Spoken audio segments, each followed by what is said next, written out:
was wonderful, and what was wonderful was the view from up here watching everybody do the exercises.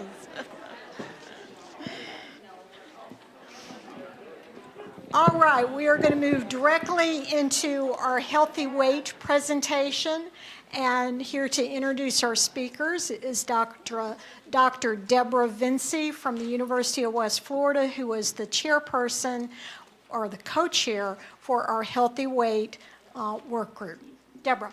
Thank you. It's a pleasure to be here this morning. I also like to point out Deb Napier, who's been the co-chair of the Healthy Weight Group with me. And I think it's important to kind of take a look at why we call it the Healthy Weight Group. We're really talking about chronic disease prevention.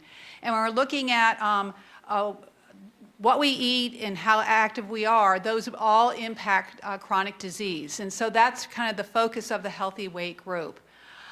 Before I introduce our speakers, what I would like to do is acknowledge, like Patsy acknowledged, the community members that have been involved in the Healthy Weight Group. Officially, we started in January of 2014.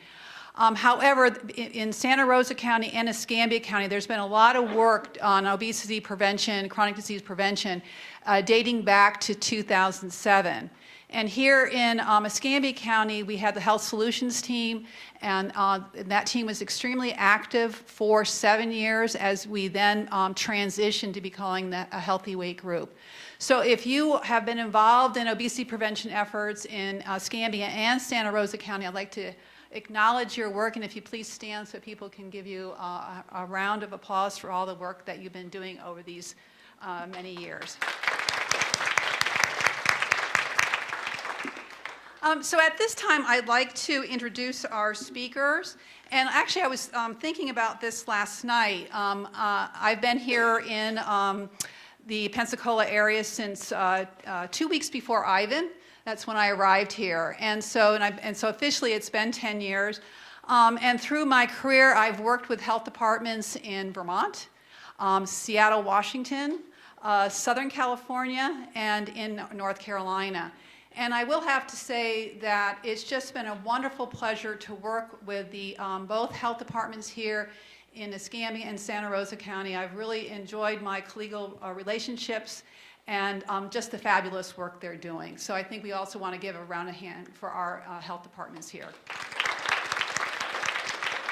So I'd like to introduce our first speaker, who is with Marie Mott, who's a JD registered dietitian, and she's with the Florida Department of Health, Escambia County, as the Community Nutrition Program Supervisor and the Public Information Officer.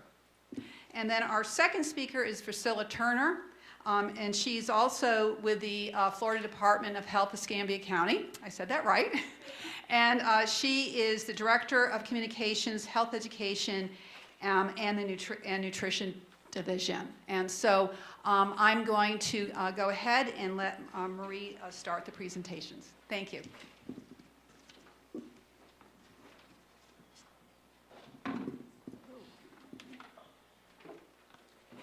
Knocked over my water bottle.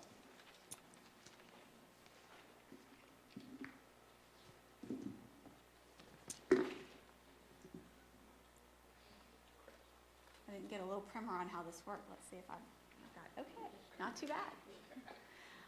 I'm Marie Mott, just as Dr. Vinci said, and I will be talking a little bit about just a few things to tie together the things that Ro addressed this morning, hopefully to the things that Priscilla is about to address in a few moments and the panel will discuss this afternoon.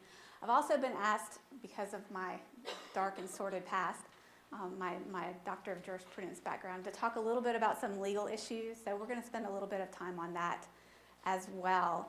How many people in the room are employers not associated with health care? Okay, good fair number of those. How many people in the room are healthcare professionals, either physicians? I know there's some dietitians, nurses, health educators. Okay, all right.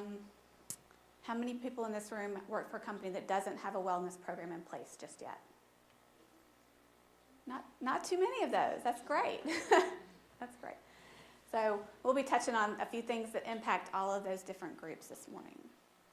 Just to kind of get a start to what Priscilla and I are going to be talking about, there's a few interesting statistics that tie together what Ro was talking about this morning.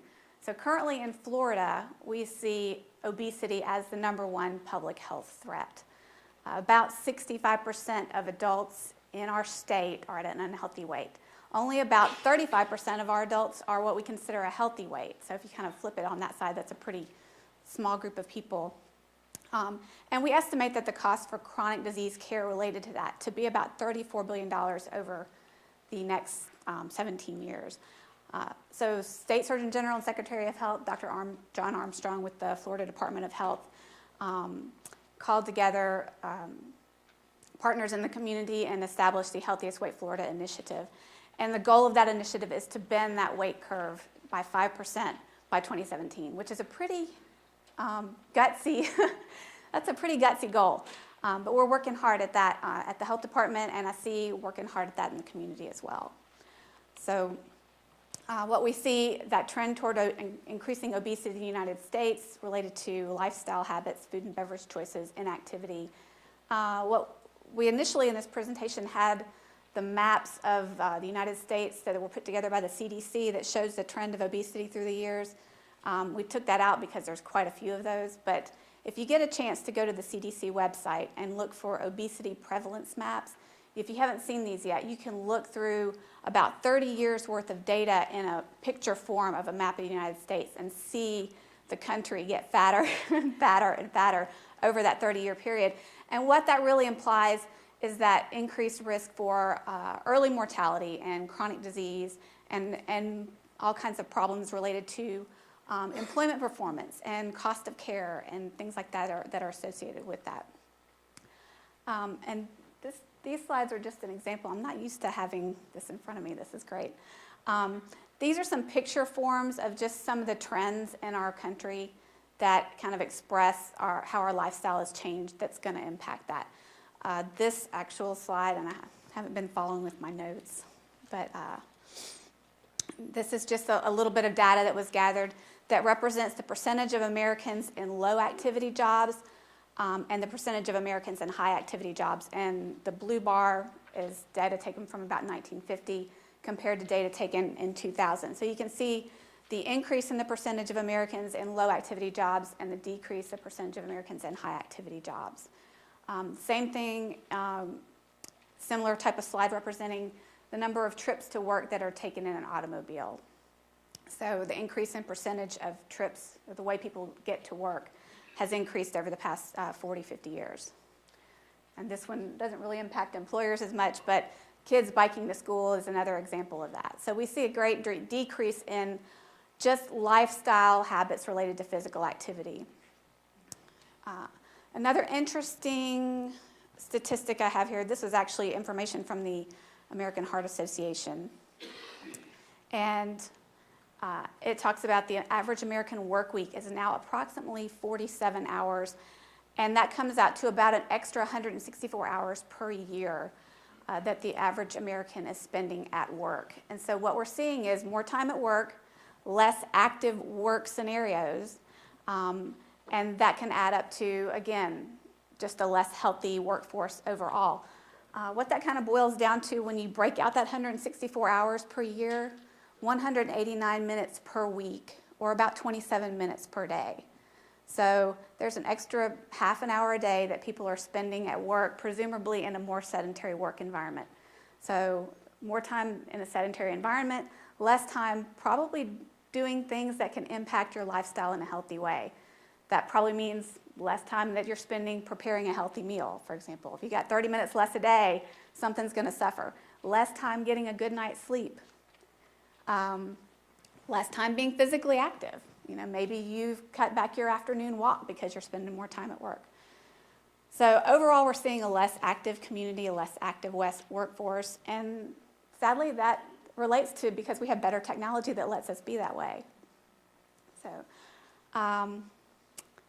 this is just another example or quick list of sedentary trends. I've kind of covered that. One of the things I kind of want to touch on is what I call the drive-through culture. If you kind of think about, I hear some chuckles. I think people know what this is. Think about the things that you can do without getting out of your car. Does anybody recognize that picture? Yeah? Who's going to give me the answer? That's Willie Jr. Funeral Home. This particular funeral home was here when I moved to Pensacola, and that picture is of their drive-through viewing window. So on top of simple things like the bank and the pharmacy, you could have a day where you get into your car, take the kids to school, pick up your morning coffee, maybe a donut with that, right? Renew your vehicle registration, deposit your paycheck, mail your bills, grab lunch, pick up your dry cleaning and your prescription, pay your respects, pick up the kids from school, grab something for dinner, and head home without ever having gotten out of your car. So I don't know if Pensacola was unique in that with the drive-through viewing window, but I could throw in you could get your flu shot without getting out of the car. I know that NAS recently had a drive-through flu vaccine pod this year for military members and their dependents. So, you know, we can throw that in there since we want to get everybody to get their flu shot. Dr. Lanza's smiling at me. It's all about getting those messages out, right, Dr. Lanza? Another contributor here, and I know we've seen a lot of this, so I'm going to kind of keep this short, but the portions that we see and the types of foods we're choosing to eat tend to be higher in calories and lower in nutrients. We see, you know, French fries, the size of the hamburger growing. I've seen hamburgers at restaurants around town that are 3/4 of a pound to a pound. You know, that's theoretically enough to feed 3 to 4 people. And even our salads. And finally, because this is going to bear on what we're going to talk about later today, the caloric content of what we choose to drink. So this is a little chart of just some examples of different beverage choices and how we add calories to our day with those. Even something as simple as a cup of coffee. This one has 2 sugar packets and some half and half, or 2 sugar packets and 2 half and half little containers, adding up to about 100 calories. So 100 calories a day, if you just have one of those cups of coffee, can add up to not quite 15 pounds a year. It's probably about 10 pounds a year there for that. And this, by the same token, a can of Coke, soda, name your poison, literally. Just that 12-ounce can is about 150 calories. So one of those consumed per day when that energy is not burned off adds up to about 15 pounds a year. So what we're seeing is people just kind of creeping that weight on and not being able to take that off. And even if you can gain 15 and lose 5 or 10, over the course of 10 years of life, doing that every year, you end up 10, 20 years down the road. What was Rose saying, 20 years with all that, you know, that healthy lifestyle and being in a high-risk group in just a short span of time. So, and I'm going to move on to the next topic shortly, but I want to share this one with you. This is a really good way to illustrate how physical activity can impact your health and your life. This little chart here, and I've kind of teased the data out to be very simplified. There's a little bit more data in there than this. But this looked at, over the course of 10 years, a large number of people we call a cohort. And it looked at their body mass index. It looked at the amount of physical activity that they engaged in per day.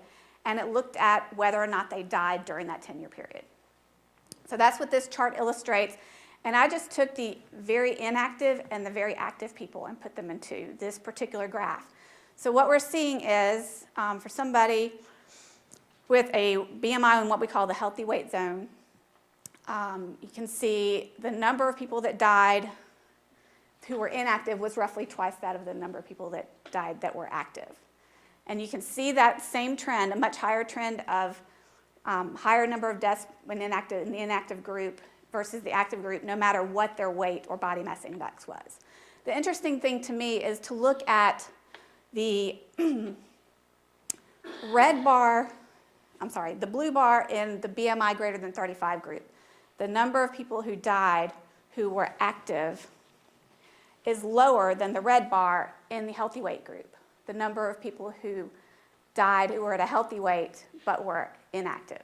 So it's a little bit of a kind of a rough stretch, but it kind of really does demonstrate that physical activity, regardless of your weight, can impact your health. This is actually a little bit more complex version. This is looking at all the activity groups, and that was kind of a lot to look at, so that's why I just took it down to those two, active versus inactive. But they rated activity based on the number of hours per week that somebody engaged in physical activity. So it was truly broken out into no activity, less than 1 hour a week, 1 to 3 hours a week, 4 to 7, and greater than 7 hours a week. I hear my voice getting a little scratchy, so I'm going to take a sip. On top of that, what we're seeing now, and Ro really touched on this, and she said it so very well that I almost wish I could take this slide out, but we're seeing that despite the fact that somebody might be active for even an hour a day or something like that, having a lot of sedentary time can counteract that. So when she said sitting is the new smoking, she was right on the mark. I really like that remark. You still out there, Ro? Yeah? That was awesome. I am totally stealing that. Sitting is the new smoking. So what we're starting to see is a lot of studies and data coming in that's showing that even people who may be like me, this is a classic example. I'm a classic example. I get up in the morning. I love to go for a run before I come to work. I usually spend about an hour out there. And then I can come into the office, and I might not get up from my desk till lunchtime if I'm lucky sometimes, or sometimes all day. You can kind of get sucked into that rabbit hole and get focused on what you're doing. And so I try to make a point to get up and even move around. But we're seeing that even those people that are highly active in discrete periods of time, without that continuous activity throughout the day, you're not getting the maximum health benefits. So bringing this back to Healthy Weight Florida, our Healthiest Weight initiative uses 5 strategies to promote health in the community. And one of them is really focused in promoting health in the worksite. So that's how we brought this here to you today. And trying to bring things to the worksite that are going to make the healthy choice the easy choice. And I know Rose said that too, and I can't steal that because we already had that one in there. But that is a really good way to think about things and to keep you focused on, am I helping my employees make the healthy choice the easy choice? Okay, this is where I feel like I need background music that goes dun, dun, dun. Right? Yeah. And I've only got about 5 minutes to cover this, so we're going to kind of go through this fairly quickly. But there's a lot of federal legislation that has some bearing on how you treat employee wellness programs, and some of it's pretty simple. For example, the Civil Rights Act of 1964. That's a mouthful. Anybody want to give me that in a quick summary? It's just their basic non-discrimination act. You're not going to discriminate on gender, national origin, that kind of stuff. It's always going to have a little bit of bearing on anything we do in the workplace. Age Discrimination and Employment Act. This might be a little bit more easy to visualize. Protects people over the age of 40 from employment decisions. Somebody that could potentially apply to programs, that's going to be kind of iffy as well. Americans with Disabilities Act, even more clear. If somebody has a disability, we ask employers or require employers to make a reasonable accommodation. If you're going to have a wellness plan that might involve some type of physical activity or participation, you want to think about, if I have a walking program, how am I going to accommodate somebody that wants to participate that maybe needs to use a wheelchair? And then Genetic Information Non-Discrimination Act, or GINA, that prohibits employers from making employment decisions or insurers from making insurance decisions, or coverage decisions based on using genetic information. The reason that kind of might have a little bit of bearing is because a lot of wellness programs, especially for larger employers, work with insurance companies. So that's where that comes in. A few other things to consider, what we call ERISA, the Employee Retirement Income Security Act, and HIPAA, Health Insurance Portability and Accountability Act, and the Affordable Care Act. Those laws have kind of overlapping sets of regulations, and they really, again, come to impact employee benefit programs, particularly insurance programs. And what we see is when we talk about employee wellness programs, a lot of times we're talking about things that are related to the health insurance plans. So that's how those things kind of come together. I throw a lot of these out there, and I really don't want to freak people out about it. But if you are going to have a program that is intertwined with a health insurance plan, there's going to be some bearing there. So I really, really encourage using counsel when you have it. And if you don't have it in-house or access to it, if you're really serious about putting together a good wellness program, get a little bit of a consult on that so that you know where you are and where you can go with your plan. So what I'm going to talk about for the next couple of minutes, I think, how much time do I have? About 2 or 3 minutes, is just kind of going over a little bit of the regulations that apply to to insurance-based or benefits-based wellness plans. And what I had to do this is tease out all this information from the Code of Federal Regulations. It's like reading a phone book. It's really exciting. I think I was looking through it and Priscilla came in and I was probably using a few colorful words. She's like, what are you doing? I was like, I forgot how much I hate reading these things. So the regulations break down wellness programs into sort of 2 categories: participatory programs and health contingents programs. So participatory programs are programs that you might put out there that you're going to just welcome people to do the stuff. Health contingent programs might involve measuring outcomes that are going to be related to health factors. So there's a little bit of a treatment between those 2 types of programs. And then within that health contingent section, there are programs that are activity only, and then there are ones that are outcome based. So looking at, are you engaging in a behavior versus are you engaging in a behavior and coming up with this result. And those types of programs you can put into place. You can use an incentive or reward program, and usually, again, when we're looking at the regulations, they're talking about giving discounts on premiums or giving cash back on premiums or putting money into a health savings account for the employee or things like that. And those are easy to put into place. What the regulations ask you to do is to meet this 5-prong test. And some of it's pretty self-explanatory. There's a limited period for qualifying. That's going to be your open enrollment period. So those of you who have a health insurance program in place, you have that annual open enrollment period. That is what your insurer is doing to meet that test, because this is not something specific to employee wellness programs. This is for any type of benefit. So that period for qualifying has to be at least once a year, and that's usually why open enrollment is once a year, and usually why it's only once a year. Occasionally, I guess you might have a company that has a couple of times a year. The reward must be limited, and I think somebody said that their premium discount was 20%. Who was talking about that earlier? Okay. So usually it's a discount in what the employee pays for a premium, and that's about 20, the discount would be about 20% for participating in the plan. I think there's been recent regulation changes that will increase that to 30%, and I think for tobacco plans, they can actually qualify, if they do it the right way, I'm not really up to speed on that, for up to a 50% discount in the premium. So that can be a significant benefit to an employee to have their contribution lowered by that much amount of money. And then some of these are a little bit more easy to kind of grasp. Reasonably designed to promote health or prevent disease. They're just looking for best practices there. Available to all similarly situated individuals. This is their attempt to avoid any type of discrimination issues.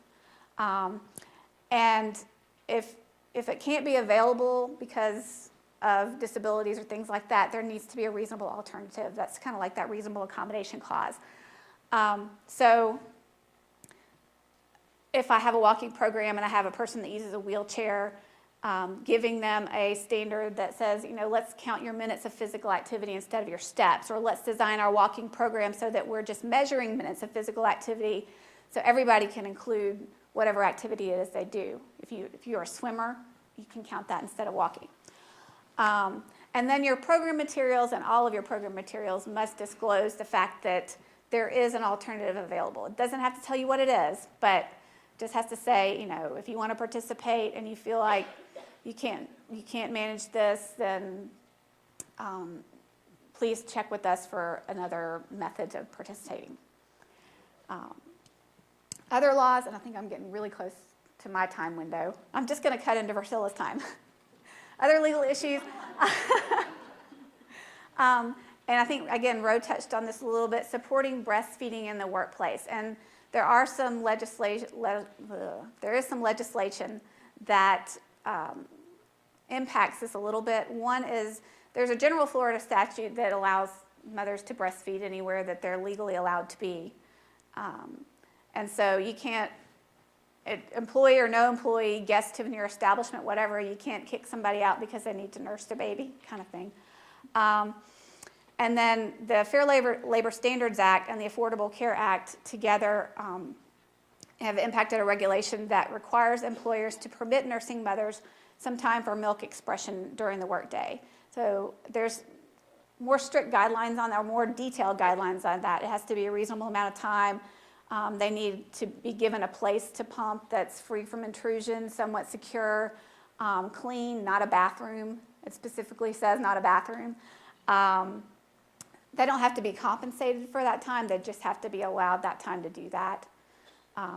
But it really does, I think, again, Ro touched on that. It impacts the retention of the mother as an employee. It impacts the health of the mom and the baby. And when you have a healthy mom and a healthy baby, you have a more present, active, productive employee. So all of those things. And other policies that outside of the expression regulation are not regulated, but highly encouraged. You know, if you can allow babies in the workplace, that would be a good thing. If you can allow on-site childcare, that would be another good benefit.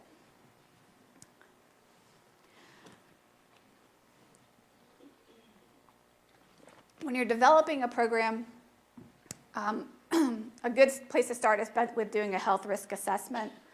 And what this is just a process of collecting this information and figuring out how you're going to set up your program and how you're going to use any information you have to benefit the program and benefit the employee body. You really want to make sure you're protecting the privacy of your employee. And one of the things that I recommend considering whenever possible is possibly using a third-party administered assessment and clearinghouse for that information, unless you have the capability of keeping that employee information separate and secure, just like you would any other medical information. The outcome of that, you can get a lot of population-based data that you can use to measure the success of your program, looking at the aggregate material. So I'm going to skip over that. And then I think, again, this was touched on a little bit earlier, but if you have an insurance company that you're working with to provide your benefits, really talk with them and see what they already have in place for an employer to use for a health risk assessment. And I think that the gap is, as I think Ro mentioned or somebody mentioned, the smaller companies are the ones that we have the hardest time finding that resource for. I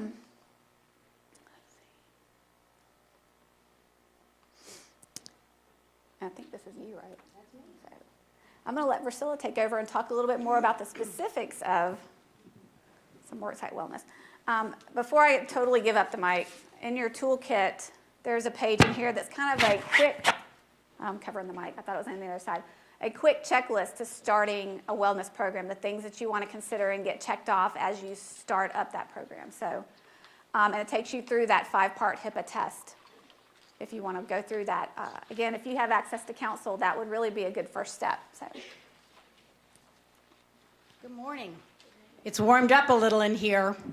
I read somewhere, and I can't give you the source because I didn't plan on saying it, but I read somewhere that productivity, actually worker productivity decreases the closer you get to the equator. So maybe we were just, heightening productivity this morning because evidently it goes down with the heat. Okay, I'm going to talk a little bit about the 5210 program that Ro mentioned this morning. Thank you for that.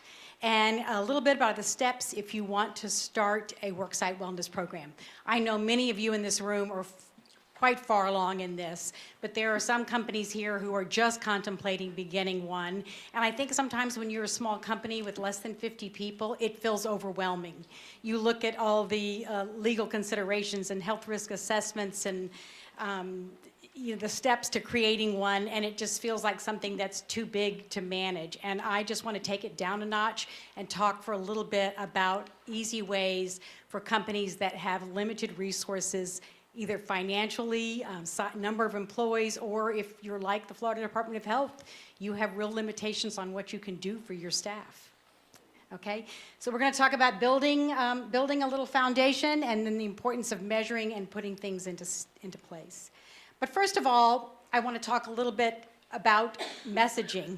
We get tons of information about health, don't we? Ro talked about this morning. There's no shortage. I mean, you are told to eat more fish, watch out for the mercury in fish, eat more complex fibers, but don't eat simple carbohydrates, don't eat sugar, don't eat white food, go the paleo diet. No, eat like a caveman. No, do the Mediterranean, go vegetarian.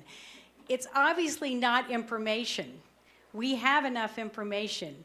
You do need to supply people with facts and the why and the how, but you've also got to build in structures in your environment that will help support that. Okay, we looked at that a few years ago at the Florida Department of Health and said, this is a problem. I think at that time we were giving out 8 messages, 4 every year. Low-fat milk, drink more water, eat complex carbs, I can't even remember them all. Portion distortion, control your portion size. And it's all good information. It's factual.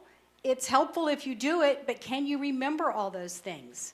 What can most people remember? How many things can you, when you're trying to put things in place, can you go back here, and how many of those can you remember?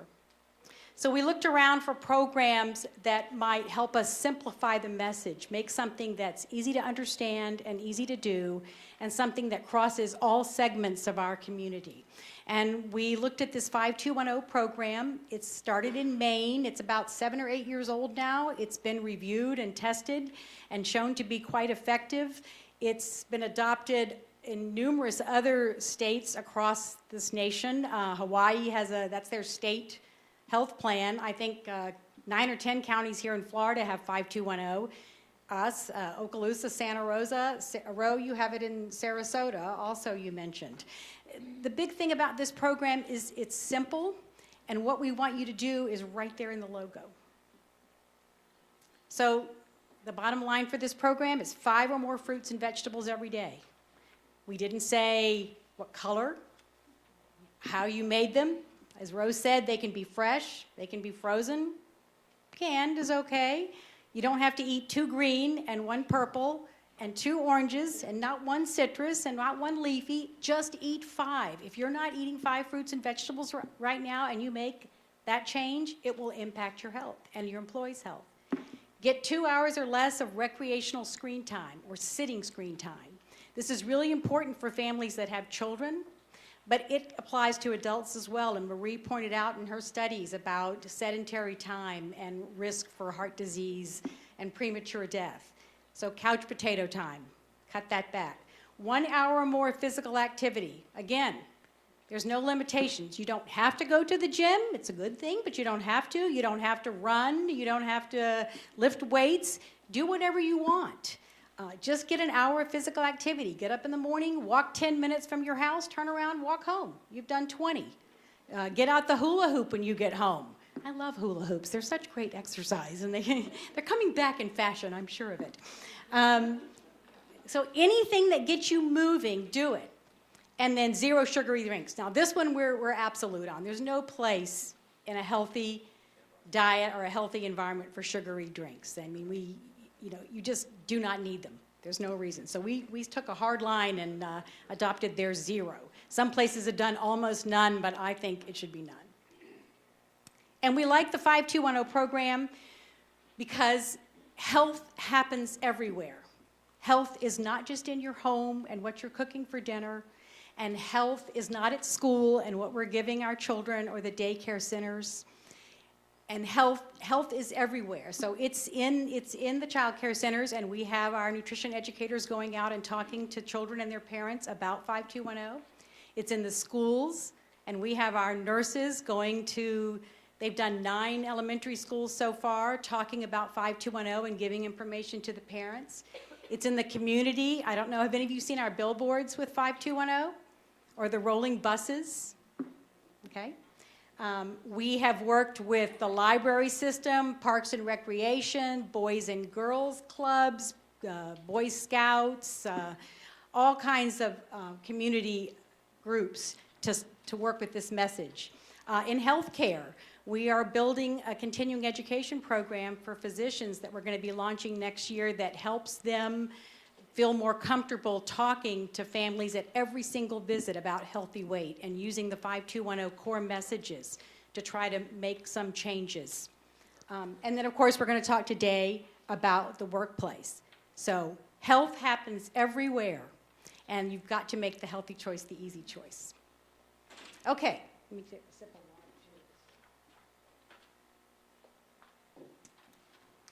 The toolkit that we've given you, we have a lot of this in your packet.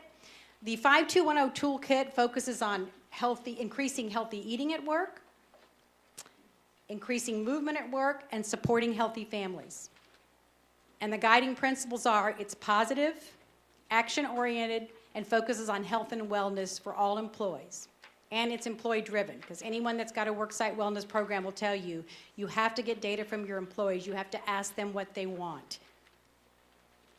So I'm going to go over this pretty quickly because you have this in your toolkit, and I know you've probably cruised through it and looked at a lot of these handouts already. Increase healthy eating at work. We've got food and beverage guidelines for meetings. Alternatives to food rewards. So if you've got that at a guy, at a girl kind of thing, you've won the contract, completed a project, instead of the chocolate cake, we have ideas for other things you can do. Vending guidelines for food and beverages. So this program adopts the National Alliance for Health standards that says that food in vending machines should be no more than 35% calories from fat, 10% from saturated fat, and no more than 35% calories from sugar. So there's a whole list of foods that you can cruise through with your vendor. It has a bunch of information on how to increase movement at work, promoting the stairs. I know you hear that a lot, but it is important. And if you're lucky enough to have a staircase at your building, just encouraging that walking up and down can make a difference. You do have to make your staircase attractive, though. No one's going to go up a staircase that has little bits of gum on the bottom of the railing. So put in some photos, put in some motivational posters. We have some in the 5210 toolkit. You'll be able to access that online at LiveWell, right? We're going to have the whole toolkit posted. So there's all kinds of ready-to-use signs for stairs. And then walking meeting guidelines. Ro mentioned this also. Take it to the streets, walk the halls, map routes around your building and give points like this is a half mile or a mile, and encourage people to use that time, use their break time to take those walks. Replace the coffee break with a walking break. And then provide information for employees and their families. And Ro, you touched on this also. You look at that and go, well, now, why do I have to worry about providing information for families? I mean, I'm doing this for my employees. Do I have to take care of the families too? But you have to remember two things. Number one, you're insuring those family members. So their health matters. And number two is that health happens everywhere. And it is very clear that when you try to make lifestyle changes, which is what we're trying to do here, that if it's just occurring at work and not at home, you're going to have a real uphill battle. So if you're serving more water at work and you're discouraging sugary drinks and you've taken it out of your vending machines, but when you go home, fruit punch and sodas are all in the cabinets, it's going to be harder for that employee to change. It's just like the cigarette use, on campus. You need to help them work with families too, to make changes all across places that you live and work. And then the toolkit also has ready-to-use messages. I think we included a few in your packet, but you'll be able to go online and get all kinds of quick messages for screensavers and social media and your internet, and messages you can put in emails and on bulletin boards, and then long ones for newsletters.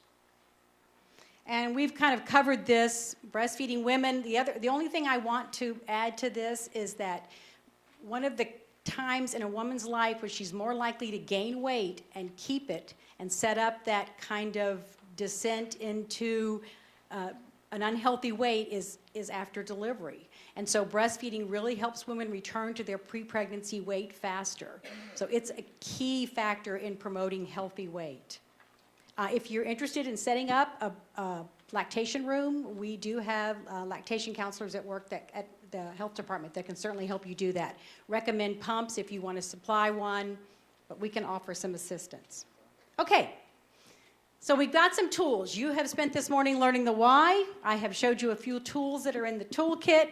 So are you ready to go? Well, is your leadership committed? Because if your leadership's not committed, you're not ready. You're not going to get very far. So if they're not on board, you need to take today's presentation. You need to go to the CDC website and look at the business case for wellness and get them committed. If they are, then let's get started. I'm bringing the hula hoops, Dr. Landau, so we're gonna have them.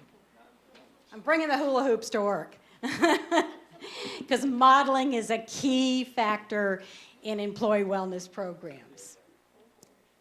All right, so you got these tools. You know the why. Let's see what you're going to do with it now. Okay, I'm going to walk out. Can I carry this? Sure. All right. I like to walk around.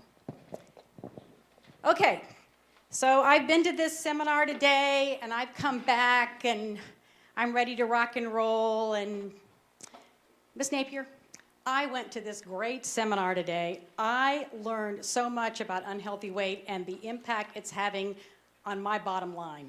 And I'm telling you, we have got to do something about the way people eat and aren't active, because this unhealthy weight is hurting our business. So I've got these posters I found in the toolkit. I want you to put those up around here, and I want you to talk to our vendor, and let's change out some foods, and let's get this place healthy, because we have got to recoup some of those losses. What do you think? How's that going to work? Not so much. Not so much. I'm happy to hear Rose say this morning that most employers don't talk about the bottom line. Because the truth is, if you're in business and you're good at what you do, you know that your employees are your most valuable asset. And you know that showing them that you care about them and their welfare and supporting them is a way that you gain allegiance and you motivate them and you retain them, and it's a way you recruit them. And don't you want to recruit healthy employees?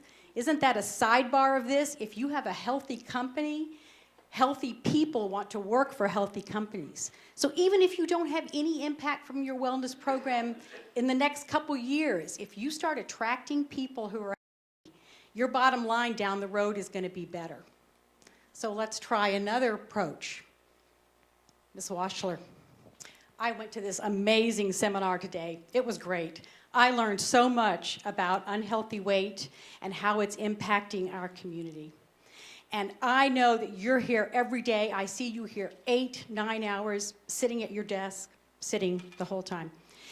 And I know you eat lunch here sometime. And I just really think that we need to do something about helping the employees in this organization reach their personal health goals. I don't want this place to be a barrier for you getting where you need to get. So I'm going to form a wellness team. I'm going to ask employees what they want. And I'm going to look at what we can do. And I'd really like your input on it, because I know your input is valuable. So if you consider joining our wellness team, I would really appreciate it. All right. So it's all about motivation, people. You are going to be selling this thing.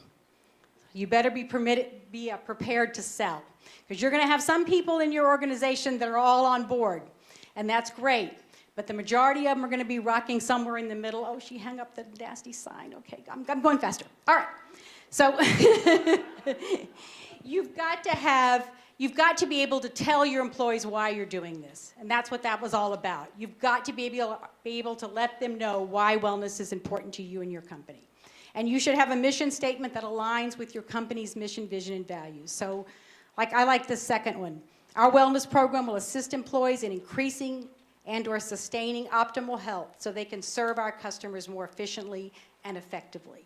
Because don't we want to be the company that looks to the outside world like a productive, energized company that cares about the health of their community?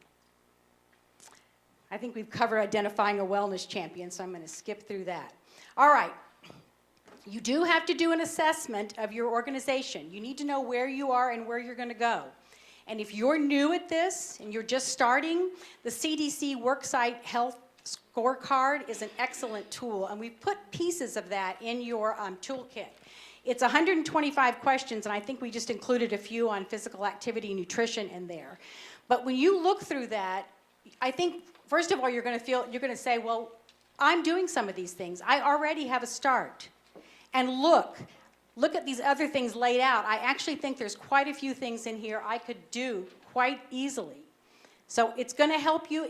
When you finish, you can rate where you are in your employee wellness progress with other companies across the nation by size. So it'll say compared to other businesses with under 50 people, here's where you are. Get a little more water. And then, like I said, you need to assess your employees' interests and needs. What information do they want? What are barriers at your business that are preventing them from reaching their personal health goals? And surveys do for employees just what the CDC Health Scorecard does for you. It tells them more about what a wellness program is. They have a better understanding of a program just by taking the survey. And if you add baseline health behaviors to your survey, you can use that to evaluate your program later. So this might be a good time to say, how many fruits and vegetables do you eat every day? How much time do you spend engaged in physical activity? How many sodas are you drinking? Because if you get that information now, then it makes it pretty easy to evaluate some behavior change later on, doesn't it? Got the wrong thing. If you're going to do a health risk assessment, now would be the time to do that in the planning phase also. And then develop objectives. So you've got, this is what my organization is doing. This is where I think we can go. This is what my employees want, and this is the data from my health risk assessment if I had it. I did that. All right, so once you know where you're going, your strategies are divided up into 3 things. So you're going to give education. You're going to tell people why they need to do this and how. And by providing education, you're telling the employees here that you care about wellness. You're going to make environmental changes. You're going to do things to make the healthy choice the easy choice. You might put in a bike rack, change the foods in the vending machine so that at least half of them are healthy. Add a shower if you can afford to do something like that. Put posters up. Even just the posters promoting activity and taking the stairs is an environmental change. And by doing those kind of changes, your employees see that you care about wellness. And then you can move into behavior change strategies where you give your employees tools needed to achieve the job of wellness, and you give them incentives and rewards and maybe hold events like challenges and that foster social support. And that's how they begin to feel that you care about employee wellness.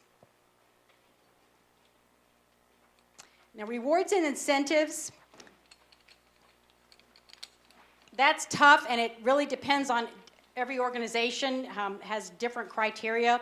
We are the poster children for we can't give rewards for anything, because when you work for the state, you can't give anything to an employee that you're not giving to the general public. So we have relied a lot on recognition, which does work. I would say that if you're limited in what you can do with rewards and incentives, the one place you should spend your money doing them is when you're doing the surveys. Because getting that data is going to help you plan your program and going to help you evaluate your program later. We have worked wonders with just little bags. I mean, you can get bags like this for $1 a piece, and people love them. My duck story will have to wait. This is what we made for our reward for some of our walking challenges. We have a tennis shoe painted gold, glued onto a candlestick, painted gold, and that's the traveling trophy that goes around to the team that wins the challenge. So you can do it cheaply. When you're creating a wellness culture, make sure that you're modeling desired behaviors, that you recognize employees for health and wellness, and that you share your progress with them. And then your measurements. I'm kind of going through quickly because I want to go through putting it in practice before my time is up. All right. So you're a new company or new to wellness, you have a few people, you don't have any money. How are you going to do this? Well, we talked about planning, so here we go. Our boss is on board, and we have a wellness champion. And our management is prepared to share our vision. And we completed the CDC health scorecard and the surveys, so we know what we can do and we know what employees want.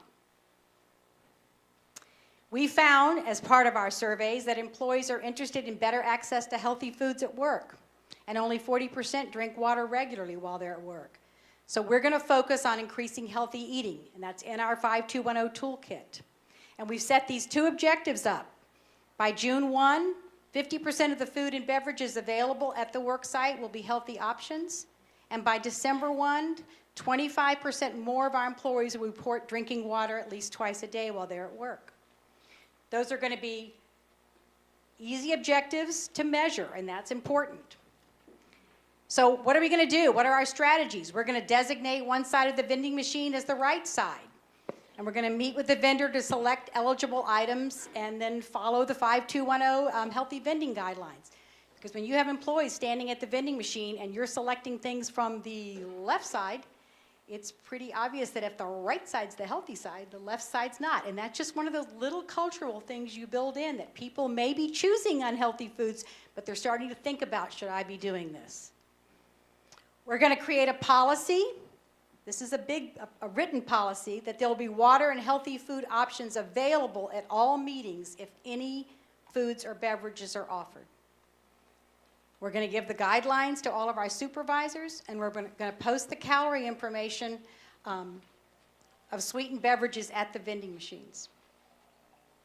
We're going to market this. We've named our little program, Health Happens Here. We've provided information in conference rooms and break rooms.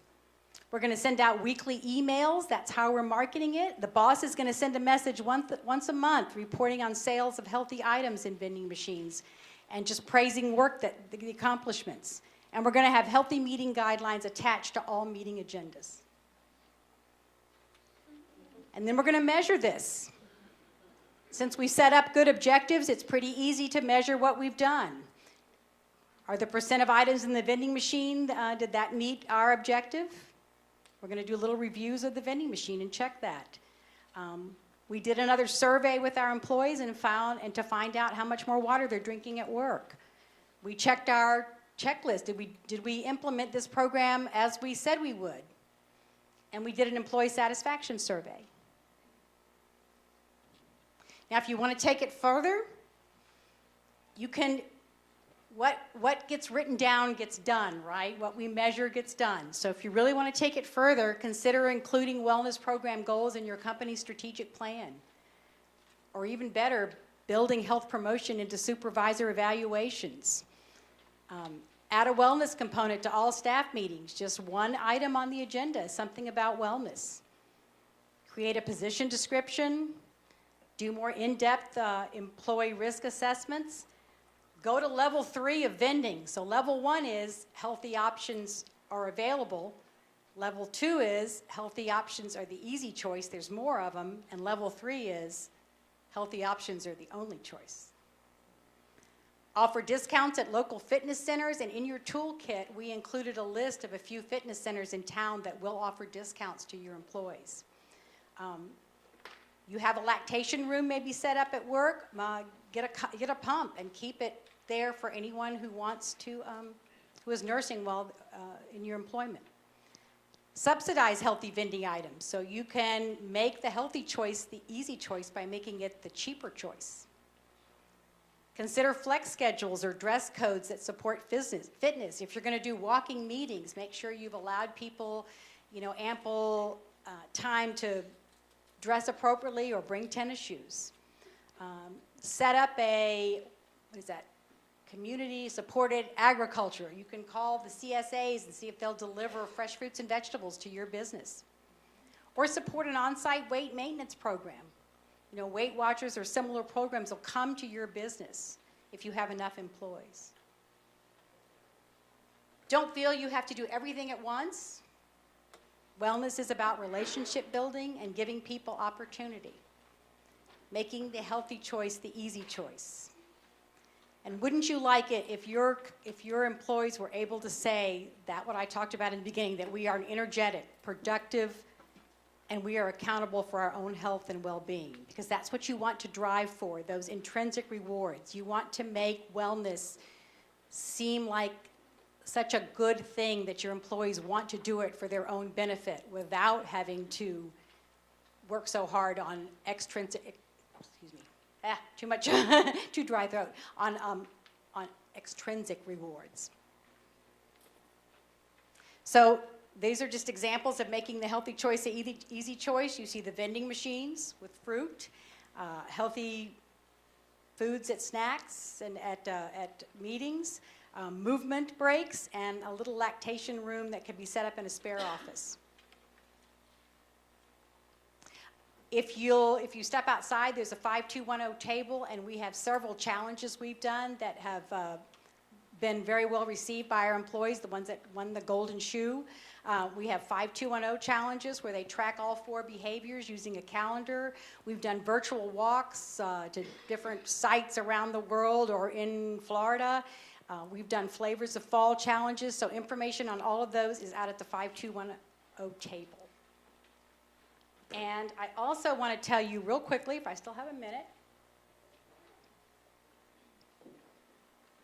about our Healthy Choices restaurant program, because we spend, most of us eat out 30 to 40% of the time, and restaurants are a real opportunity to do the unhealthy choice. So we have worked with restaurants in Pensacola on our program, Healthy Choices, and if a restaurant agrees to participate, they are asked to offer at least 2 lower calorie choices on any of their menus, lunch or dinner, and we have a registered dietitian go over their choices and help them modify menus to make them meet our criteria. They agree to offer baked or broiled foods instead of fried at no extra cost, to ask before serving bread and chips before the meal, and to offer to give an alternate side that's less than 100 calories at no extra cost. So if French fries comes with your turkey sandwich, you can ask for, a green salad or green beans at no cost. And then we market that program to consumers with the messages you see there on the right. And again, we promote our programs through advertisements and talks around the community. Uh-huh. Is the Healthy Choice restaurant program only here in Pensacola, or is it throughout the state of Florida? It's only here in Pensacola right now, but they have talked to us from the state office about making it a statewide program. But right now, we're just working in Pensacola, and we have 25, I think, restaurants right now. All right, that's it for my half. I'll bring Marie back up and open the floor for any questions.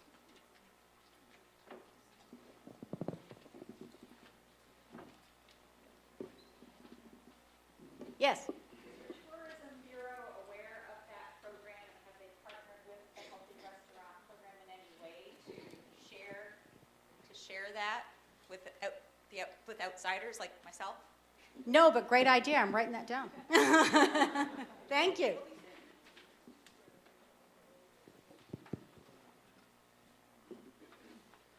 Anything else? All right. Thank you very much.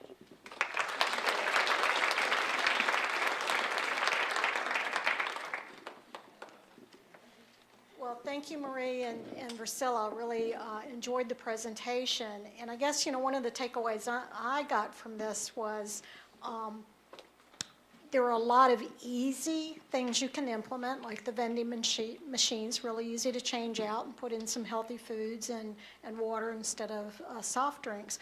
But the main thing that I'm taking away is the planning, because if you just go in and switch out foods and vending machines or take other actions, which are pretty easy to do, if your employees aren't prepared for it, if they don't know the reason why, you're bound to raise up problems you don't need. So thank you very much. Very, very good. We're actually a little bit ahead of time, which is amazing. I did want to mention one thing. We did find a silver earring, so everybody check your ears. If you lost one, Denise Adams is out in the lobby. Of course, she's not here, so I can't show you who she is, but if you did lose one, we have somebody out in the lobby who has it with them. Our lunch break is starting at noon, so you have a few minutes to run to the restroom or make a phone call. And what we're going to do, hopefully, is we want you to kind of go out this door on my right, I guess your left, and then come back in on this door. So kind of make a circle as you go through the line so that we can keep the flow moving and get everybody served in time. At 12:30, we are going to have a panel discussion of some wonderful organizations, businesses in our two-county area that have actually implemented wellness programs, and they're going to talk about what they did, how they did it, and how successful it was. So for right now, we're going to break, and around noon or whenever the food is out there, go ahead and serve yourselves. We're going to eat back in here, and then we'll get started with the panel at 12:30. Thank you.